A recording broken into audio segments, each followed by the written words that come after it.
Pastor D, and I pastor Truth Free Will Baptist Church right here in Titusville, Florida, 5311 Barna Avenue.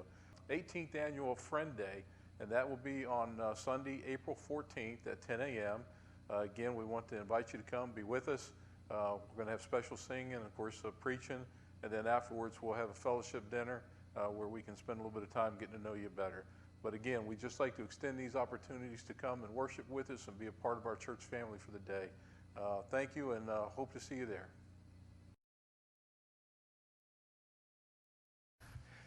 Where I had left off before, what we're coming to right now is when Israel takes back the Temple Mount. And if you remember before, Cyrus had issued a decree that the Jews could return to Israel. And when they went back, they started rebuilding again. But that got stopped. I think it was Artaxerxes that was after Cyrus, and he had some people come to him and say, you know, you don't want the Jews rebuilding their city. You don't want them back in the land getting strong again. They're troublemakers that cause us problems. So he stopped the construction, and then Darius, when he came along, he went back and looked over their records and saw that Cyrus had issued that decree that let them go back. So he made a decree that yes, you can go back, and he was going to give them. They didn't have control of the Temple Mount. So he was going to give them that to have back. He didn't give them permission to build the temple, but he said that you can go back and, you know, I'll fund it and everything, and you'll have control of the Temple Mount. So that's where we're going to take up right now. And that you'll find that in the prophecy is in Daniel chapter 5, verse 25.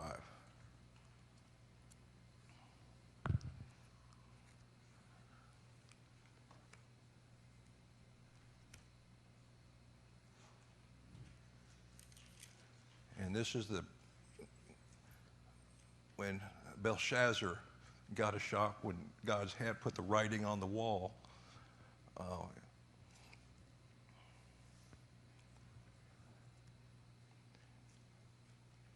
Now, it does say many, many Tekel, Perez, and when Daniel gave the prophecy,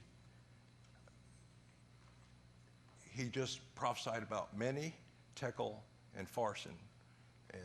And as a noun, if the Hebrew as a noun, it is numbered, weighed, and divided. He was telling Belshazzar that you've been numbered and weighed and found wanting, and your kingdom will be divided. Now, in Daniel 5:25 it says, now this is the inscription that was written out, many, many Tekel Uparsin. Now, when you make those verbs instead of nouns, it is, nouns instead of verbs, I just got that backwards. Before it was verbs, if you make it nouns, those are units of weight or measure.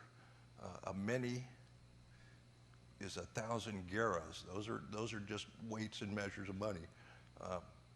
He says it twice, so 1,000 and 1,000, it'd be 2,000 gerahs, and a tekel is 20 gerahs, and Perez means half a mina, but when you say the word uparsin, it says that means and Perez. So if you add the amounts, the weights, or the amount of money, you have 1,000 many, tekel 20, and Perez is 500. And that's a total of 2,520 gerahs. Now, when you look back at what you already have the sheets as far as Cyrus, you get the same amount of years. Now, what has happened is there's a 19-year difference between Cyrus's decree and Darius's decree. And I showed you before on the board. I'm not going to get the board out and do it again because the numbers are going to come up basically the same, except what it is, they're 19 years apart. And this is a double fulfillment prophecy right here. And the second part is for our days. When he gave the prophecy then, he was telling Belshazzar, you know, you've been weighed in the balances and found wanting, your kingdoms to be divided. That one occurred right then. That's when that prophecy was fulfilled. But when you go by the numbers, it's giving a future prophecy, which is when Israel would have access to the Temple Mount, would take the Temple Mount. And this did happen when I go through the math and everything, it comes out. When you add all the days together, divide into our years, and add all the days together, all the days come out to June 7th, 1967. That's the exact day of that 6-day war, the 67 war. And Israel did, in fact, take the Temple Mount, and they had control of it again.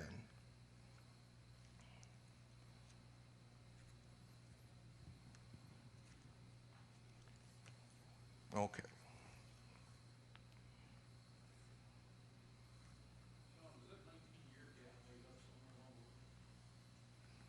As far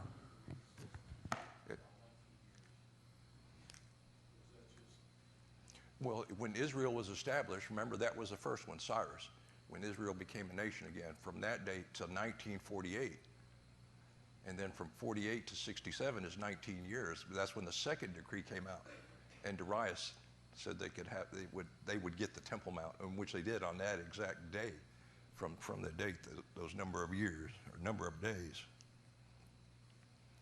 So anybody else have any questions on that one? Yep. The next one is what happened during the 67 war, and the next prophecy is about the 5 cities. And that is, we're going to find the verse in Isaiah chapter 19 and verses 16 through 18. It says, "In that day the Egyptians will be like women. They will shudder with fear at the uplifted hand that the Lord Almighty raises against them. And the land of Judah will bring terror to the Egyptians. Everyone to whom Judah is mentioned will be terrified because of what the Lord Almighty is planning against them. In that day, 5 cities in Egypt will speak the language of Canaan and swear allegiance to the Lord Almighty. One of them will be called the city of destruction." Okay, now when the 6-day war happened, when you look at the leaders and shepherds chart, the second leader and the second shepherd from the Micah 5 prophecy, the leaders and the shepherds from the Micah 5 prophecy. And in that war, Syria attacked Israel in the north, and Egypt attacked Israel from the south. And Israel managed to push Egypt back to her original border, and they took the Sinai Peninsula away from Egypt. They actually captured it. Now, there's 5 main cities that were there, and Israel captured all 5 cities, which gave them control of the peninsula. But the most important part is a city called El Arish. Well, El Arish means the city of destruction, which is directly in the prophecy, where it says one of them will be called the city of destruction. So that tells you how exact it is, how exact this prophecy is.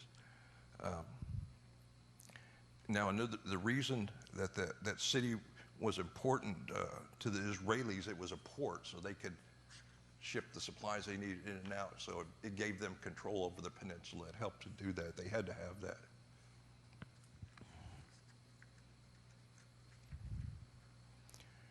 Now, when Egypt controlled the Sinai, those 5 cities, they spoke Arabic. But when Egypt took over, the language of that area became Hebrew, and it stayed that way until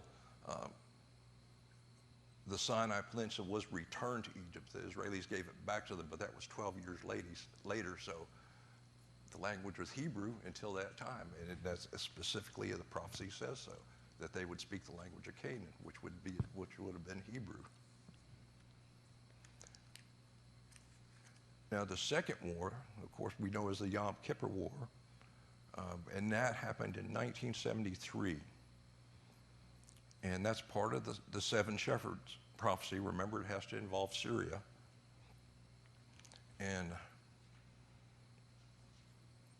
it was foretold in Zechariah 12 that Israel would be a fire pot among nations. In other words, they'd have a very, very strong military. Nations wouldn't be able to defeat them. So that's part of that also during that war. Now, the only problem that they actually had, or the rest of the world had, that if anybody recognized Jerusalem as the capital of Israel, the Saudis said that they would automatically charge them 4 times the amount of what the oil prices were at that time. So none of the nations would recognize Jerusalem as the capital. The next one would be in 1980, the shekel was revived, and that's from Ezekiel chapter 45 and verse 12. It says, the shekel shall be 20 gerahs, 20 shekels, 25 shekels, and 15 shekels shall be your manna. And the shekel was revised in 1980 as the monetary unit for Israel, and it was recommissioned as the new shekel in 85. And as Ezekiel wrote, the shekel would be revived along with the bath, another unit of measure, homer, and ephah. And then also, we don't have to go to, but Ezekiel 45, 21, 25, chapter 46, 2 and 17, it says that there will also be the revival of the new moon, 7 festivals, including Passover and tabernacles, worship at the Eastern Gate, and the return of the Jubilee years.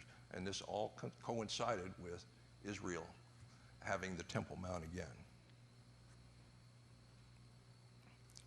And then in 82, 2 years later, that was the first Lebanese war. And like it looks like it's going to happen now, Israel invaded Lebanon then because of Hezbollah. Hezbollah kept harassing. They finally invaded Lebanon, and they went as far as Beirut. They actually controlled the capital of Lebanon.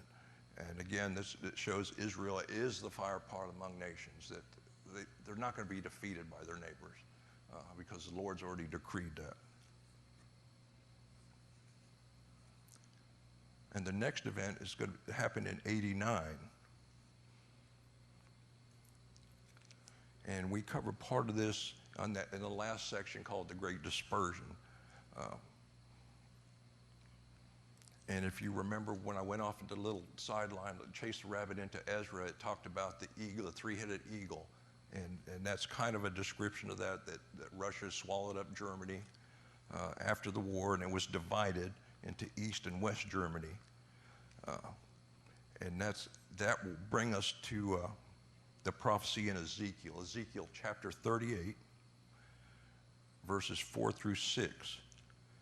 It says, I will turn you about and put hooks in your jaws, and I will bring you out, and all your army, horses and horsemen, all of them splendidly attired, a great company with buckler and shield, all of them wielding swords, Persia, Ethiopia, and put with them, all of them with shield and helmet.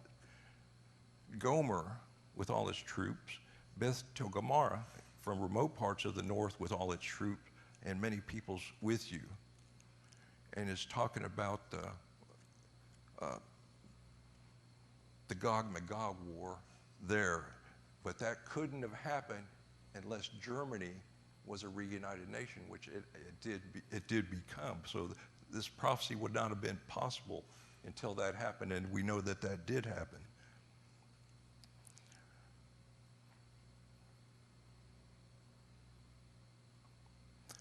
And the exact phrase that it does use in the prophecy is Gomer with all its bands. So Gomer had to be in one piece and all the bands. So we know once Germany was reunited with all its parts, and that happened in 1989 when the Berlin Wall fell. So Gomer is back in place. So the parts are in place for the Gog-Magog war to happen. We don't know exactly when. Chances are it's going to be before the tribulation.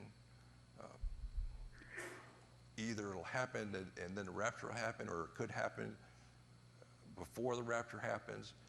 They're not real sure on the timing, but the main thing is the parts are in place for it to happen. I'm thinking right now that Psalm 83 war is going to happen first, because that's what's happening right now. The surrounding nations directly around Israel are gearing up to look like they're going to start a war with Israel, or Israel's going to have to respond pretty fast, and that may bring, because they're going to have to respond against Syria, and that's going to bring the next shepherd, which may be Netanyahu, which could be happening right now. But those immediate nations are going to attack. Israel's going to beat them. But the Gog-Magog war in Ezekiel 38 is different because it's going to be nations from what they call the outer ring. It's going to be Russia, her allies, Gomer, Beth Togarmah should be Turkey, northern African countries. So they're going to come outside the ring that's right around Israel. And you can read that into it because in Ezekiel 38, 39, where this war is going to happen, none of the close nations to Israel are mentioned. Syria, Jordan, Lebanon. So apparently Israel is going to conquer them after the Psalm 83 war, the first war, and then you're going to have the setup for the Gog-Magog war. That's going to be a big one, very big one. And it says with Gomer, with all its bands, again, Germany,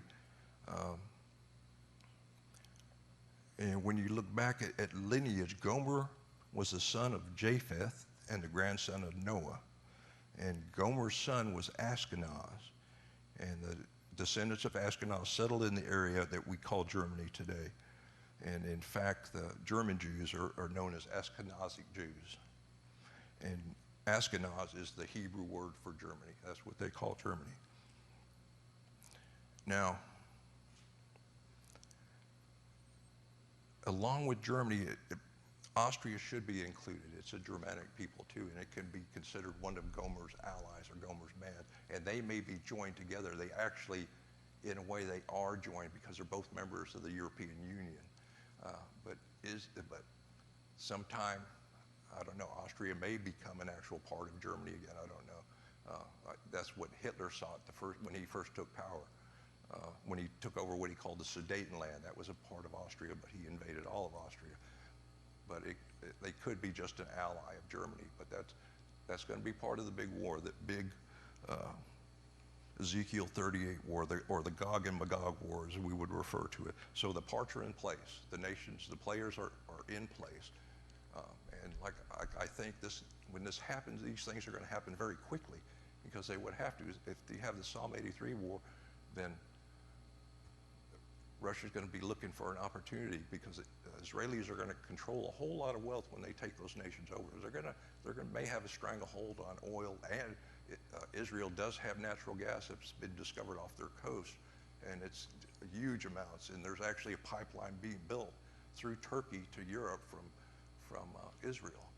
So Israel's going to have a lot of wealth. They're not going to be able to have walls constructed around these new nations, not that quick anyway. So there'll be a land of unwalled villages. There'll be no walls to protect them.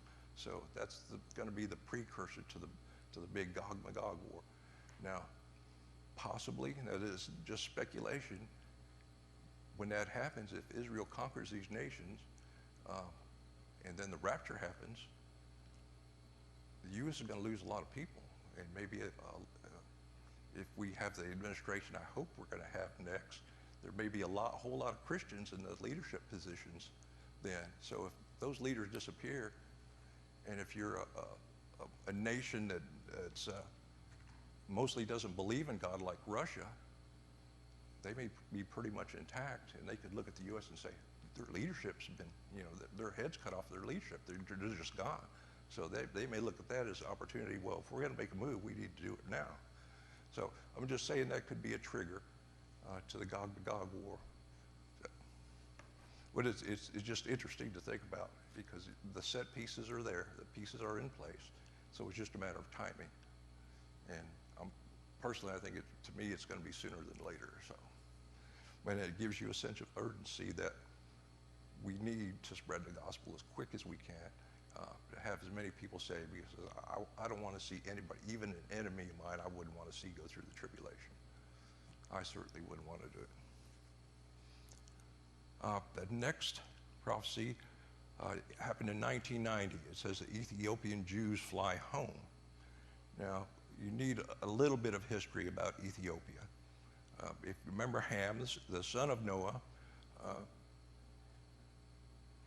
Noah was given pretty much Africa as his land, and then Ham gave that to his son Cush.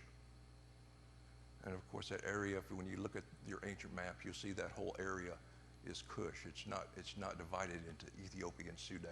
So that's why part of this is going to be part of that prophecy. That's going to be a key part, that it is divided, because at one time it was all Ethiopia. It says he gave the land to the south of Egypt to his son Cush. Cush is a Hebrew name for Ethiopia. The river of Ethiopia ran through the midst of this land, but eventually there was a war. The land split into two countries, Sudan, Ethiopia.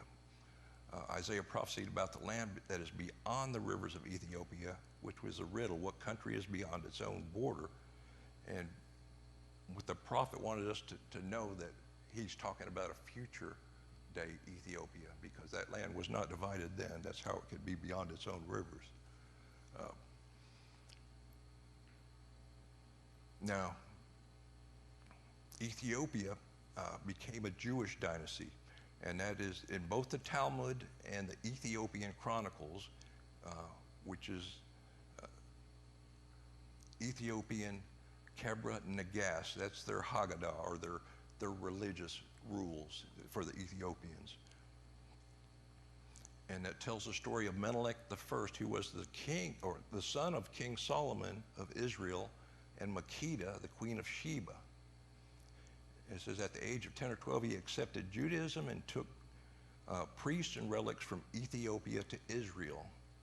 The dynasty he started was the longest lasting dynasty in history. It ranged from 1000 BC to AD 1974, when the communists took over Ethiopia. So the Talmud states that among the relics was a copy of the Ark of the Covenant. According to the Ethiopian Chronicle, because his father Solomon was in apostasy, the copy was switched with the original, and Menelik took the original back to Ethiopia with him. And I know you've seen specials on that before, that the Coptic Church in Ethiopia, the Christian Church, claims that they do have the original Ark of the Covenant. They guard it. They won't allow anybody to come and see it, but they'll show you the little, looks like a chapel that they keep it in, and it's a well-guarded place. So that might very well be possible, and especially when you hear the prophecy. Now, as far as Christianity is concerned, if you remember, the Apostle Philip, when he met the Ethiopian eunuch that was going back to his land, and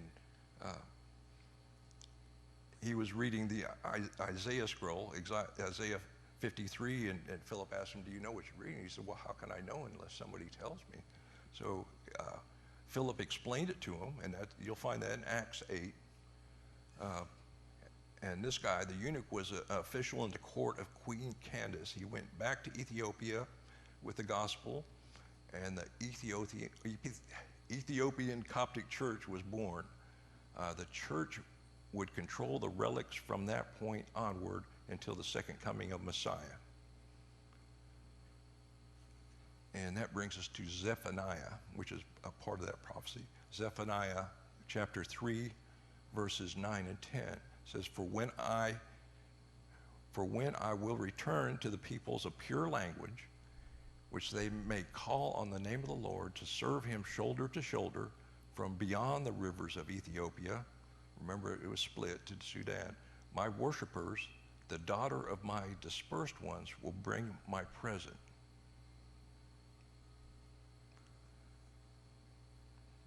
Now, of course, if you remember, when God did the division of nations at Babel, the languages, he created multiple languages.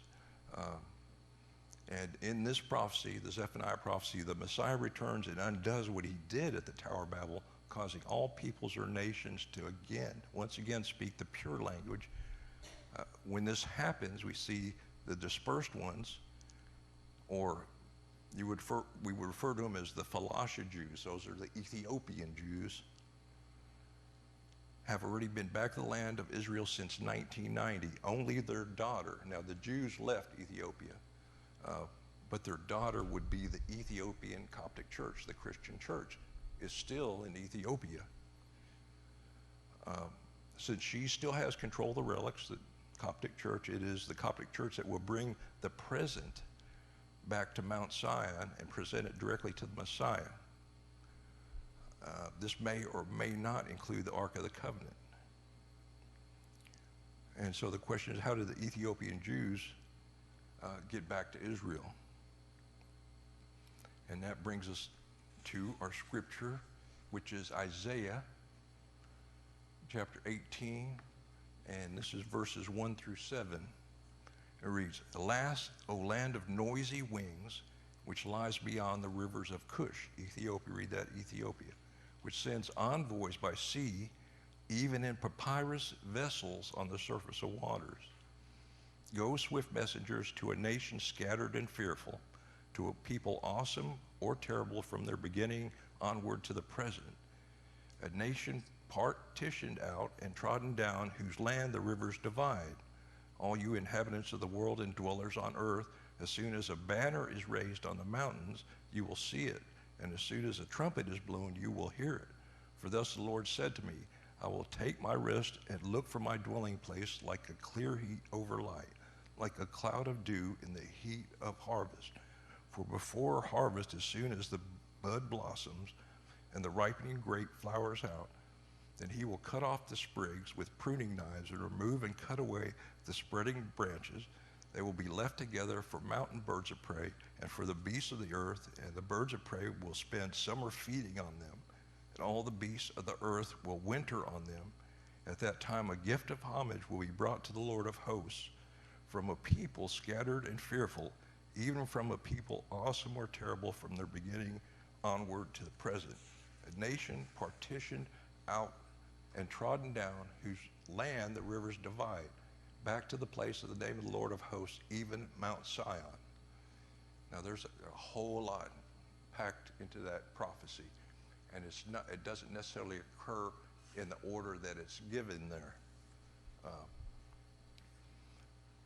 Now there's that one obscure passage, is that envoys come in papyrus vessel. And the Hebrew word for that, papyrus, is a noun. It means paper. And you're not going to be able to send a bunch of people on a paper boat anywhere. So, in fact, I brought a little show and tell. No, I do have papyrus. If you've never seen a papyrus before, you ought to have it. It just feels what it's like. It's basically reeds that grow along the Nile, and they cut them down, flatten them out, dry them out, and then they weave them together into paper. And this is made like they were made in ancient times. Yeah, and that's what most of the scrolls, early scrolls, were written on. You know, animal skins didn't come till much later, and they started using those as actual paper from wood. That's when they started using them. So imagine a boat made from that. It's not going to carry anybody. In fact, I got this one. This is a little extra one. This is actually one they made up. It's the U.S.-Iraq War. It shows the U.S. defeating the Iraqis here. So they actually made this, and it even has the date, the Desert Storm date. It has it 1991. And I just thought it was pretty neat the way that they had done this. So, and of course, you know, all the military guys were in that area were buying these things from them, but the actual papyrus is made the same way as it's been made many, many centuries. So what was he talking about? Papyrus, papyrus boat. Now, that's as a noun. Papyrus means paper as a noun, but as a verb, it means to drink. Like paper would soak up water. So it's talking about that the envoys travel in ships that drink some sort of liquid fuel. And of course, at the beginning, it said the land of whirring wings. The drinks that form a liquid fuel makes a lot of noise with their wings as they travel over the Red Sea from Ethiopia to Israel. And in fact, they flew them out. Israel and the U.S. got together and flew them out in C-130 planes. So if you're Isaiah and you see something like that, I mean, you have to compare it to what you know.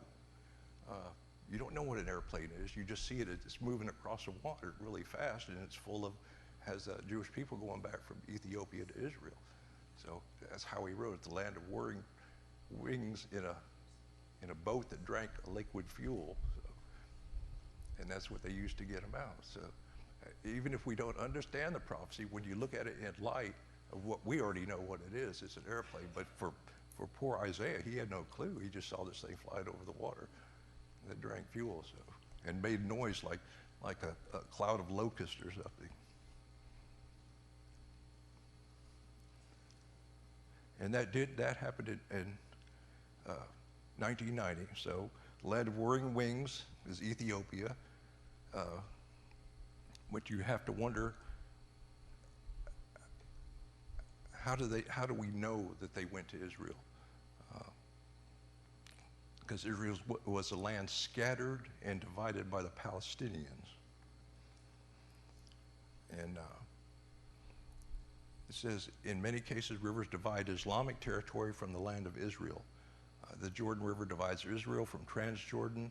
The Palestinian areas of the West Bank, Golan Heights, and Gaza Strip are divided from the rest of Israel.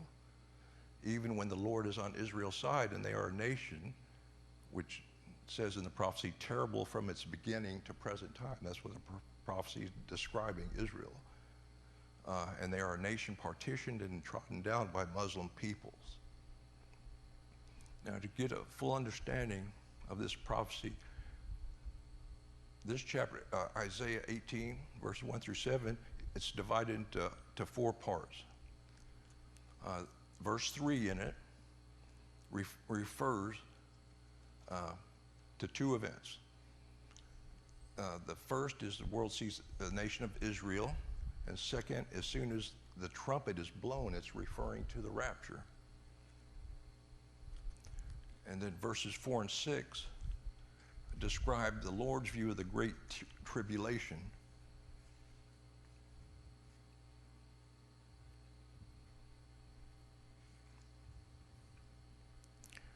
And the part, I'll reread that to you. All of you inhabitants of the world and dwellers on earth, as soon as the banner is raised on the mountains, and you see it, as soon as the trumpet is blown, you will hear it. That's an allusion to the rapture. For thus the Lord said to me, I will take my rest harvest as soon as the bud blossoms and the ripening grape flowers out. Then he will cut off the sprigs with pruning knives and remove and cut away the spreading branches. They will be left together for mountain birds of prey and for the beasts of the earth, and the birds of prey will spend the summer feeding on them, and all the beasts of the earth will winter on them. Of course, that's the Great Tribulation. When God is pruning his people, trimming off those that don't believe, and purifying them, that's a picture of the Great Tribulation. And when he defeats the enemies of Israel, that their bodies will fall, and they will, of course, the Bible, there's other references to them being prey for the birds of prey, food for the birds of prey, and that they will die. So that's not necessarily in order. So, and then in the next verse, it says, at that time a gift of homage will be brought to the Lord of hosts, originally from people scattered and fearful, even from people awesome and terrible from their beginning onward toward the present, a nation partitioned out and trodden down, whose land the rivers divide. Of course, that's Israel. And the gift, what they're inferring here, the gift that they bring back may be the Ark of the Covenant coming from Ethiopia to present to the Messiah when he returns.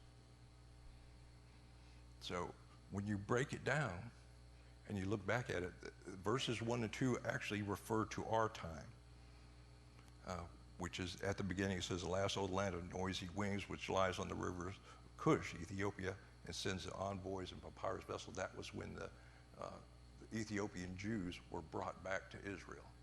So it's not, like I said, it's not necessarily in order. The latest thing that's going to happen isn't at the end of the prophetic passage, or what's happening now is not at the end of the prophetic passage. It has happened. But as far as the middle part where it talks about, of course, we know the Great Tribulation hadn't happened. So, but that's what it talks about there. So when you break it down and look at it like that, a light goes on, at least it does for me. I have a much better understanding that the prophecy on some of these doesn't have to be in exact order. It could be a little bit, but it's still going to be accomplished, and it always seems to be precise. Now there is, you have to kind of not really speculate, but you have to try to understand what Isaiah is seeing in order to interpret, the papyrus boats in the land of whirring wings, and you apply that to present day, and it's plain to us what it is. Now, as far as the dynasty, I said that the Ethiopian dynasty lasted, the longest lasting dynasty, and it ended in 1974 because they had a revolution. And then it says by the 1980s, communists under the control of Colonel Mengistu Haile Mariam forbade the practice of Judaism, even learning the Hebrew language was illegal. And some Falasha, or Ethiopian Jews, started migrating to Sudan to be taken to Israel. And then the other Muslim nations put pressure on Sudan and stopped the migrations. And then in 1990, when they actually did leave, there was another revolution going on. And that's when the U.S. got together with Israel and said, we have to get these people out of here. We have to get these Jews back to Israel. And that's when they flew them out. So that prophecy has happened. And that's part of what you would consider modern day Israel. That happened already, though.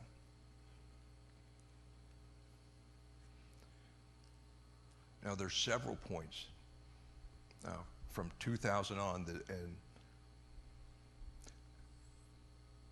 these prophecies were already fulfilled by the end of the 20th century, but they didn't happen all at once. They happened over time. So they aren't specific dates attached to them. So the next part would be the restored cities, archaeologically restored cities and Palestinian farmers is the title. And that's from Isaiah chapter 61, verses 4 and 5. And it says, then they will rebuild the ancient ruins. They will raise up the former devastations, and they will repair the ruined cities, the desolations of many generations. Strangers will stand and pasture your flocks, and foreigners will be your farmers and vine dressers. Now again, this is the prophecy about when Israel was regathered, and this is actually what happened. It says in the 20th century we saw the growth of archaeology in Israel, and with it the rebuilding of modern Israeli cities on the actual sites of former ancient cities, not just Ashdod and Ashkelon as described in Zephaniah, but many ancient cities are now tourist attractions. And of course, since there's so many Palestinians, they're the foreigners, they were hired to do some of the jobs in Israel, like farming and vine dressing. So that prophecy came about. But next one, city of Jerusalem grows beyond its old walls. And that's going to be from Zechariah, chapter 2 and verses 4 through 6 says, Jerusalem will be inhabited without walls because of the multitude of men and cattle within it. For I, declares the Lord, will be a wall of fire around her, and I will be the glory in her midst. Ho there, flee from the land of the north, declares the Lord, for I have dispersed you as the four winds of heaven, declares the Lord. Now, when the Jews started returning, of course, the city of Jerusalem had to expand outside the walls, the ancient walls that were built. So there are people living outside the city. Now, Israel has constructed a lot of new walls between them and the Palestinians because it was a constant ongoing fight day in and day out. They always had the Israeli military or police had to respond to riots. So those walls were expanded out, but still Jerusalem is so spread out, it's not completely surrounded by walls.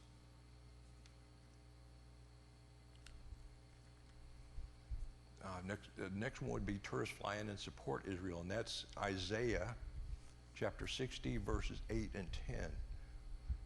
And it reads, who are those who fly like a cloud and like doves to their lattices, their silver and their gold with them, for the name of the Lord your God and for the Holy One of Israel, because he has glorified you. Foreigners will build up your walls, and their kings will minister to you. For in my wrath I struck you, and in my favor I have compassion on you. Now what Isaiah is prophesying, he says that some would fly like doves. And of course, millions of people have come to Israel through tourism. Of course, they bring their silver and gold with them, and they help to enrich the nation. Most are Christians who want to see where the name of the Lord or Jesus walked, lived, died, and resurrected. Since Israel is not reckoned among nations by her Muslim neighbor, for much of Israel's history, tourists couldn't cross directly into Israel from bordering countries. Instead, most tourists flew in from places like Amsterdam and Paris. While refugees usually come with a little more than clothes on their backs, tourism is one of the top 5 industries supporting the nation. Tourists come, like I said, with their silver and gold. So this is another one that Isaiah might not have understood, that people would fly in and bring their wealth with them and help build the economy of Israel once they return to the land. So these are prophecies that are happening over time. The next one is constant planting and reaping in Israel, and that's from Amos chapter 9, verses 13 through 15. It says, "Behold, days are coming, declares the Lord, when the plowman will overtake the reaper and the treader of grapes, him who sows seed, when the mountains will drip sweet wine and all the hills will be dissolved. Also I will restore the captivity of my people Israel, and they will rebuild the ruined cities and live in them. They will also plant vineyards, drink their wine, and make gardens and eat their fruit. I will also plant them on their land, and they will not again be rooted out from their land, which I have given them." Now, I think it was Mark Twain that visited Israel back in the mid-1800s, and he said, he wrote about it when he came back, and he said it was a worthless place. It was nothing but desert. There was nothing growing there. But since Israel's come back to the land, it's flowered. I mean, literally, forests are regrown, crops, they're growing like crazy. In fact, they've exported flowers to Holland, which is renowned for exporting their flowers. So Israel has actually exported them because they've had so many, and they've raised so many that they could actually export them. Like I said, they're forested, and all the trees that were Lord said that the land would be blessed and it would be fruitful again. So, and it just we see these things just happening, and when you look back at these prophecies, you can look at it and just say, yes, I can see that. I see that. It's pretty apparent. And the next one, in fact, is forests reappear in Israel. And that's from Isaiah 41, verses 18 through 20. "I will open rivers on the bare heights and springs in the midst of the valleys. I will make wilderness a pool of water and the dry land fountains of water. I will put cedar in the wilderness and acacia and myrtle and the olive tree. I will place the juniper and the desert together with the box tree and the cypress, that they may see and recognize and consider and gain insight as well, that the hand of the Lord has done this, and the Holy One of Israel has created it." Along with the water and crops, Isaiah said after Israel's second return, she would be reforested with cedar, acacia, myrtle, olive, juniper, box tree, and cypress trees. And you have to understand, this is the hand of the Lord that is doing this. And I think time for one more. It says, "Desolate cities restored." And this is from Ezekiel chapter 36, verses 33 through 36. "Thus says the Lord God, on the day that I cleanse you from all your iniquities, I will cause the cities to be inhabited, and the waste places will be rebuilt. The desolate land will be cultivated instead of being a desolation in the sight of everyone who passes by. They will say, this desolate land has become like the Garden of Eden, and the waste, desolate, and ruined cities are fortified and inhabited. Then the nations that are left round about you will know that I, the Lord, have rebuilt the ruined places and planted that which was desolate. I, the Lord, have spoken and will do it." And we know that the ancient cities were restored, and they were renamed into their original Hebrew names. And of course, that, like it says here, it's a sign that to everyone that the Lord is doing this.